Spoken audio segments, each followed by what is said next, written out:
ایک چیز کے بارے میں اگر آپ کو پتہ ہوگا، آپ نے پڑھی ہوگی، پھر آپ کیوں ڈھونڈیں گے اس کو؟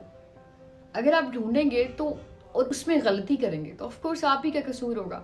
ایک چیز پڑھی ہے آپ، ایک چیز دیکھی ہے آپ نے، ایک چیز سمجھائی ہے آپ کو، اس کے باوجود بھی اگر آپ اپنی ہی ڈگر پہ چلیں گے، اپنی ہی مرضی کریں گے تو پھر غلطیاں تو ہوں گی، نقصان تو ہوگا۔ امام علی علیہ السلام فرماتے ہیں کہ اس دنیا میں یہ عیب کافی ہے کہ اس دنیا میں وفا نام کی چیز نہیں ہے۔ بتائیں آپ، مسلمانوں نے نبی سے وفا نہیں کی، نبی کی آل سے وفا نہیں کی، اماموں سے وفا نہیں کی، تو ہم یہاں وفا ڈھونڈتے ہیں۔ یہ چیز اگر سمجھ میں آ جائے تو ہم وفا ڈھونڈیں ہی نہ۔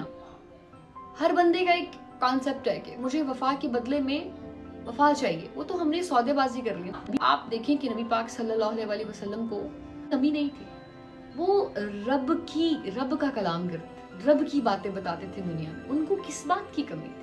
کچھ بھی ان کو کمی نہیں تھی، لیکن وہ پھر بھی اپنی امت سے اتنا پیار کرتے تھے۔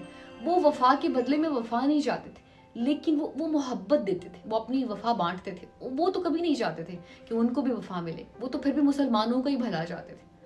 کاش کہ ہم یہ بات سمجھ جائیں تو ہمارے لیے یہ کانسیپٹ سمجھ میں آ جائے، یہ بات سمجھ میں آ جائے کہ بیسیکلی جس وفا کے پیچھے ہم بھاگتے ہیں وہ ہے کیا۔ ہم جب بھی کبھی زندگی میں ایک وفا کا نام آئے گا، یہ ہمارے معاشرے کا حصہ ہے یہ چیز۔ ہم اتنا پڑھا لکھا ہونے کے بعد ایک وفا کو ایک لڑکی اور ایک لڑکے کو اس میں لیتے ہیں، یہ آج تک سمجھ نہیں آتا۔ وفا دیکھنی ہے تو نبی کی دیکھیں، وفا دیکھنی ہے تو نبی کی بیٹی کی وفا دیکھیں، وفا دیکھنی ہے تو نبی کی آل کی وفا دیکھیں، وفا دیکھنی ہے تو اماموں کی دیکھیں۔ وفا کا کانسیپٹ سمجھ میں آ گیا تو خود ہی سمجھ میں آ جائے گا کہ یہ دنیا میں وفا نہیں ہے۔